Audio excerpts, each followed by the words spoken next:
Now we're going to do a study today, a quick study. We're going to look at the book of Daniel, and we're going to look at the captivity of the children of Israel. And I'm going to give a little background, and then I'm going to go right to the point to show the connection between Daniel chapter 8 and the captivity that was prophesied there, and the fulfillment of Deuteronomy chapter 28, verses 50 onward. If we look here, Daniel himself is in captivity to the Babylonians. The northern tribes have fallen to the Assyrians in roughly 723 BC under the reign of Hoshea. And we understand the Assyrians came and took them into captivity. And then afterwards, we have the kingdom of Judah that was taken into captivity um, during the reign of Manasseh. And then, of course, in 606 BC, the besiegement of Jerusalem by King Nebuchadnezzar. So here, Daniel is given a vision in chapter 8, verses 1 through 13. And in 19, Daniel is now given the interpretation of that vision. He's shown the kingdoms of Medo-Persia, Greece, and then the Roman Empire that would come into power after the fall of Babylon, and whom he was in captivity to. So if we look here in Daniel 8:19, it begins, and he said, "Behold, I will make thee know what shall be in the last end of the indignation, for at the time appointed the end shall be." Here it goes. The ram which thou sawest having two horns are the kings of Medo-Persia. So Medo-Persia would come and they would overthrow the Babylonians. That is a recorded fact, and that's the kingdom that would come into power after Babylon. Next, in 21, it says, "And the rough goat is the king of Grecia, and the great horn that is between his eyes is the first king. Now that being broken, whereas four stood up for it, four kingdoms shall stand up out of the nation, but not in his power." So notice here, the king of Grecia overthrows the Medo Persia, and we know the famous battles of Alexander the Great and his campaigns carried out against the Persians, and he overthrows that kingdom. And of course, Alexander himself falls victim to his own habits, and he dies roughly at around 32, 33 years old. And his four generals were the ones that came into power to fight for his kingdom, and that's the four that stood up after the fall of the first king. And then it says in 23, "And in the latter time of their kingdom, when the transgressors are come to a full," so that's the latter part of these four generals here, "a king of fierce countenance and understanding dark sentences shall stand up." So notice the kingdom that would come into power after the Grecian Empire would crumble would be the Roman Empire, and they were the next to come on the scene, and as predicted in prophecy. And notice what this kingdom would do.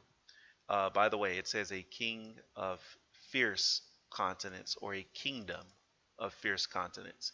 And his power should be mighty, but not by his own power. And he shall destroy wonderfully, and shall prosper in practice, and shall destroy the mighty and the holy people. So we notice that this kingdom would actually not only destroy the mighty people, but the holy people, which we know to be Israel, or God's people. So let's look at this kingdom of fierce continents, and where it was prophesied this would occur because of the rebellion of Israel. We're going to go over to Deuteronomy, and if we look here in, um, let's start here in verse 48. "Therefore shalt thou serve thine enemies, which the Lord shall send against thee, in hunger, and in thirst, and in nakedness, and in want of all things. And he shall put a yoke of iron upon thy neck until he have destroyed thee." Now this occurred, of course, when the 10 tribes had fallen, or the 12 altogether. And it began with Babylon, and it's going to actually transition into this kingdom when Jerusalem is destroyed itself entirely. "The Lord shall bring a nation against thee from afar, from the end of the earth, as swift as the eagle flieth, a nation whose tongue thou shalt not understand." This was true of the Romans, of course, because they spoke in the Latin, ancient Latin tongue, which was not understood at all by the Hebrews. Um, a nation of fierce continents. Here you go. A kingdom nation is just a variation in verbiage here. "A nation of fierce continents," which is the same kingdom in Daniel 8, "which shall not regard the person of old, nor show favor to the young.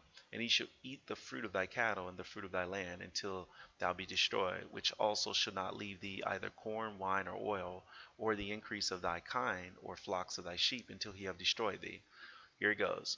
"And he shall besiege thee in all thy gates, until thy high and fenced walls come down. Now, everyone knows about Israel and the walls, and of course, the famous battle in 70 AD, which the Zealots were instrumental in carrying out or defending themselves against the Roman siege.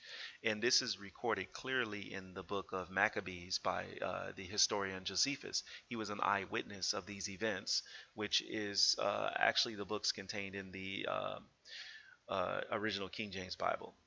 It says, which the Lord thy God have given thee in the siege and in the straitness wherewith thine enemies shall distress thee, so that the man that is tender among you and very delicate his eye should be evil toward his brother, and toward the wife of his bosom, and toward the remnant of his children which he shall leave, so that he will not give to any of them of the flesh of his children whom he shall eat.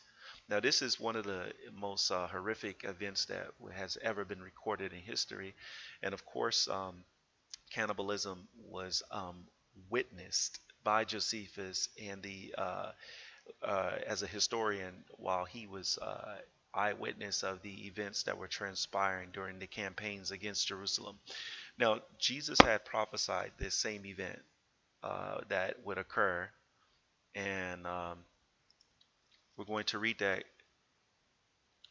quickly in Matthew chapter 24. And we're going to And Jesus said unto them, see ye not all these things? Verily I say unto you, there shall not be left here one stone upon another that shall not be thrown down. This took place when Jerusalem was overthrown, and we're going to actually look here, and here you go. We're going to look at the actual fulfillment of this. And when you shall see Jerusalem compassed with armies, then know that the desolation thereof is nigh. So we understand that the Romans came and actually brought their armies to encompass Jerusalem or besiege. It says, then let them which are in Judea flee into the mountains, and let them which are in the midst of it depart out, and let not them that are in the countries enter therein. For these should be the days of vengeance, that all things which are written may be fulfilled. So Deuteronomy 28 and Daniel chapter 8 are being fulfilled with the occurrence here when Jerusalem is overthrown in 70 AD. And we know that they are destroyed along with the holy place is burned down to nothing, and not one stone was left upon another. So the application of Deuteronomy 28 is applied erroneously to the transatlantic slave trade, or the enslavement of the black people here in America. And that is a private interpretation, because the Bible does not support that. The Bible actually refers that Deuteronomy chapter 28 verses 50 specifically, or those 4 or 5 verses there, are the fulfillment of the destruction of Jerusalem in 70 AD, which is by the fourth kingdom of Bible prophecy. I hope this helps. This was just a quick crash study, but I understand that once you go farther into it and study the history and the verses, you'll see the connection between the two. Take care and be blessed.